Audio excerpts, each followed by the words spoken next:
तो प्यारे बच्चों, एक बार फिर से स्वागत है आपका अपने YouTube channel HP tuition classes में।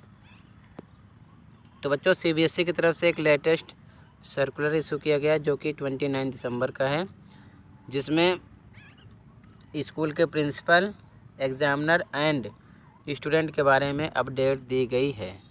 वो स्टूडेंट जो क्लास 10th एंड 12th के हैं और फाइनल एग्ज़ाम 2023 का देने वाले हैं, ठीक है, उनके लिए है। यहाँ पर मेंशन किया गया है, डियर प्रिंसिपल प्रिय प्रधानाचार्य, सब्जेक्ट में important information for the conduct of practical examination project internal assessment for 2023 examinations. मतलब 2023 की परीक्षाओं के लिए प्रायोगिक परीक्षा परियोजना आंतरिक मूल्यांकन के संचालन के लिए महत्वपूर्ण सूचना के संबंध में है ये, ठीक है ना। यानी practical exam, project and internal assessment के लिए है। यहाँ पर मेंशन किया गया है, इसका मतलब है कि सबको पता है, यानी जितने भी स्टूडेंट हैं, टीचर हैं, सबको पता है कि जो बोर्ड कक्षा 10 और 12 दोनों के लिए 2 जनवरी से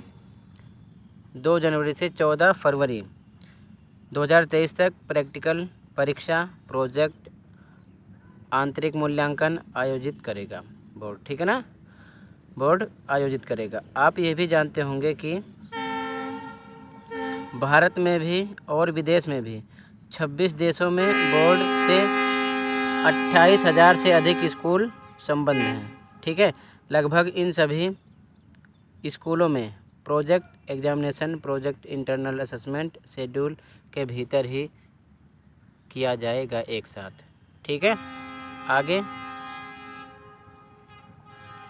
यहाँ पर मेंशन किया गया है, बोर्ड जो 12वीं कक्षा है, बोर्ड प्रायोगिक परीक्षाओं के संचालन के लिए बाहरी परीक्षकों की नियुक्ति करेगा। 12वीं के लिए जो 12वीं क्लास में हैं, उनका जो मतलब इंटरनल असेसमेंट प्रोजेक्ट होगा, उसके लिए बाहर के टीचर आएंगे।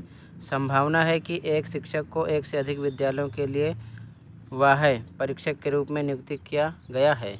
यानी एक ही टीचर कई स्कूल में जाएंगे, ठीक ना, प्रोजेक्ट फाइल के लिए। समझ में आया? तो यहाँ पर आगे बताया जा रहा है, आगे कह रहा है कि प्रैक्टिकल के दौरान, समझ में, जो प्रैक्टिकल का शेड्यूल होगा उसके दौरान JEE, ठीक है, मेन भी आयोजित किया जाएगा। समझ में आया? तो ज़रूरत है एक प्लानिंग की, जिससे कि सारी चीज़ें टाइम पर प्रैक्टिकल, प्रोजेक्ट और इंटरनल असेसमेंट कंप्लीट हो जाए, कोई दिक्कत ना हो। तो यहाँ पर आगे बताया जा रहा है, इस विषय में जितने भी प्रिंसिपल हैं सबको क्या करना है, कुछ बातों का विशेष ध्यान रखना है, ठीक है। नंबर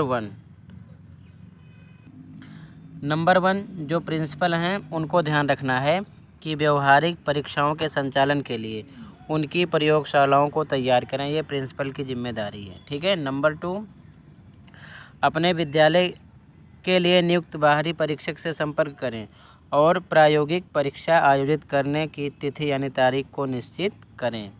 नंबर 3, ये सब प्रिंसिपल के लिए बताया जा रहा है, अपने विद्यालय के उन शिक्षकों को निर्देश दें जिन्हें बाहरी परीक्षक के रूप में नियुक्त किया गया है। यानी जो बाहर से आएंगे परीक्षा लेने के लिए, वे उस स्कूल से संपर्क करें जहां उन्हें बाहरी परीक्षक के रूप में नियुक्ति मिली है, और प्रायोगिक परीक्षाओं के संचालन में कार्यक्रम तय करें।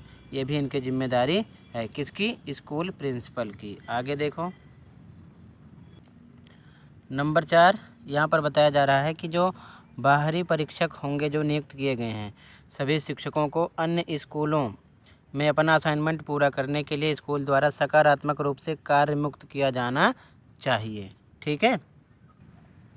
नंबर 5, इसका मतलब है कि जो CBSE द्वारा दिए गए असाइनमेंट की टाइमिंग है ना, टीचरों को यानी शिक्षकों को समय पर पूरा करना अनिवार्य है। मतलब टाइम पर पूरा करें 2 से 14 तक, उसके बाद कुछ होगा नहीं, ध्यान रखना, ठीक है।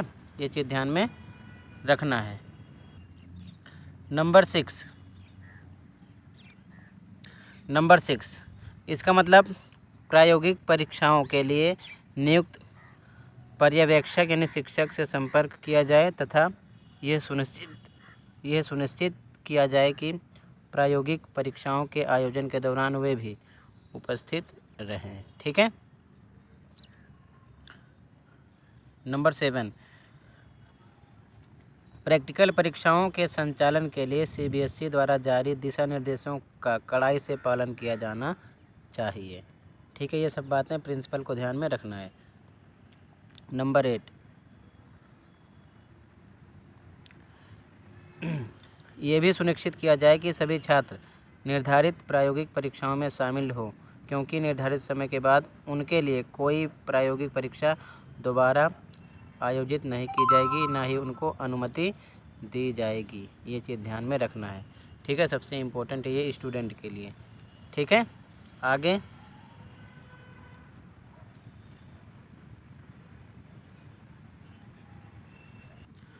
तो मतलब जितनी भी चीज़ें बताई गई, स्कूल के प्रिंसिपल को विशेष ध्यान रखना है। सारी चीज़ें टाइम पर कंडक्ट करके, जो टाइम है 2 से 14 इतनी तारीख के बीच में या इतने तक, ठीक है ना, सारी चीज़ें CBSE को टाइम टू टाइम प्रोवाइड करनी है। ये चीज़ ध्यान में रखना है। ये सारा मैनेजमेंट का जो सिस्टम है किसको करना है? स्कूल प्रिंसिपल को, जितने भी हैं। तो बच्चों को भी ध्यान रखना है कि उनको टाइम पर जो टाइम मिले प्रैक्टिकल के लिए उसी दिन जाना है प्रैक्टिकल देने। सबसे ज़्यादा ध्यान देना है क्लास 12th वाले बच्चों को। तो आई होप पूरी बात समझ में आ गई होगी। दूसरी बात, जो प्री बोर्ड एग्ज़ाम हुआ अगर उसकी आपको प्रैक्टिस करना है तो कमेंट में लिंक पेस्ट है। ठीक है, ऑप्शनल आंसर की ऑल सब्जेक्ट दोनों शिफ्ट मॉर्निंग प्लस इवनिंग देख सकते हो। तो मिलते हैं अगली वीडियो में। Thank you for watching this video and take care.